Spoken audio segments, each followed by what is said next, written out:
The grand staircase of Hollowmarsh Manor groaned beneath Alice's boots as she climbed toward the upper halls. Every step echoed like the ticking of a ghostly clock.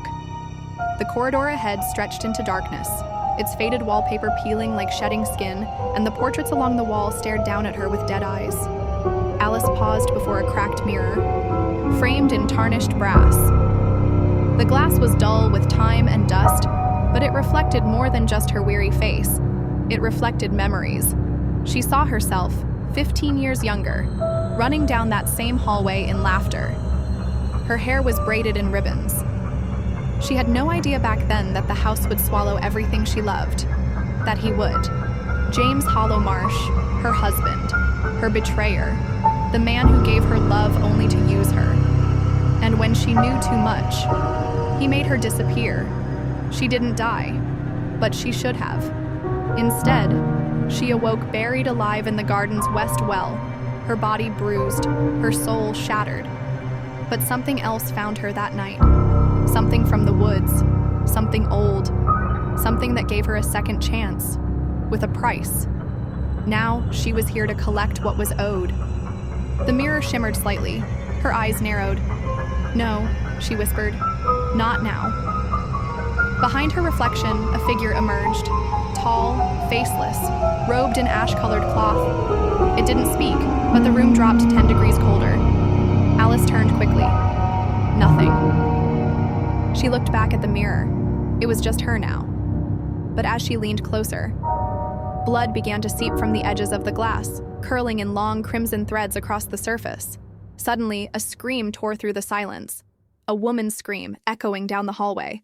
Alice turned sharply, footsteps, running, slapping against marble. She moved quickly, following the sound.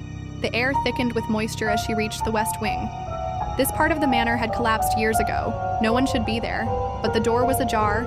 She pushed it open. The room inside had once been a nursery. The wallpaper was a faded pastel, toys rotted to splinters. A rocking horse lay on its side, its eyes gouged out. In the center of the room stood a woman. She was dressed in a pale blue gown, and her long black hair floated like she was underwater. Her face was hidden, until she turned. Her eyes were empty sockets. Her mouth, stitched shut with coarse wire. Alice froze. The woman didn't move. Only the hem of her dress swayed as if caught in a breeze that wasn't there. Then, a sudden shatter. The mirror behind Alice in the hallway cracked. Blood gushed from the broken frame, splashing the floor like paint. The ghost woman's hand rose, her fingers bent backward at impossible angles. And she pointed at Alice. A hiss filled the room, not from her mouth, but the walls themselves. The ceiling began to bleed. The dolls in the corner turned their heads one by one toward her. Alice didn't blink. "You were his first," she whispered. "And you couldn't warn me, could you?" The woman stared. Alice stepped closer, her boots squelching in thickening blood. "I'm not here to mourn," she said. "I'm here to finish what you couldn't." Suddenly, the ghost twitched violently. Her stitched lips stretched into a smile, not from emotion, but as if unseen hands pulled her face apart. Her dress ignited in a cold, white flame, and she vanished in a burst of smoke and ash. Only the blood remained, now rising from the floor in small bubbles, whispering in voices Alice couldn't understand. She knelt and dipped her fingers into the blood. Symbols formed, runic, ancient. They matched the ones she'd seen in the book buried under her mother's grave. Her mother had known, and had died for it. Alice whispered, "Veil of crimson." Open wide. The blood stilled. Then a line of it snaked up the wall, cutting through old plaster until it traced a door. Hidden, sealed. For decades, her heart thundered. She placed her palm against the wall. The blood pulsed. The door clicked. It opened. Inside, darkness.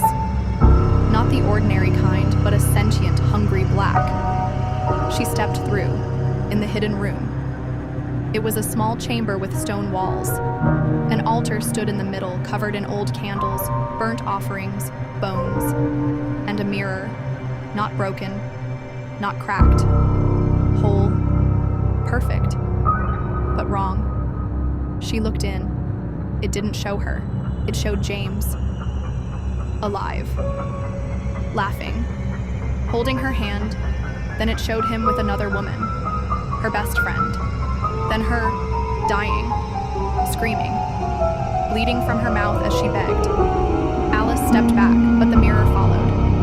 The image crawled out across the glass, trying to touch her. No, she growled.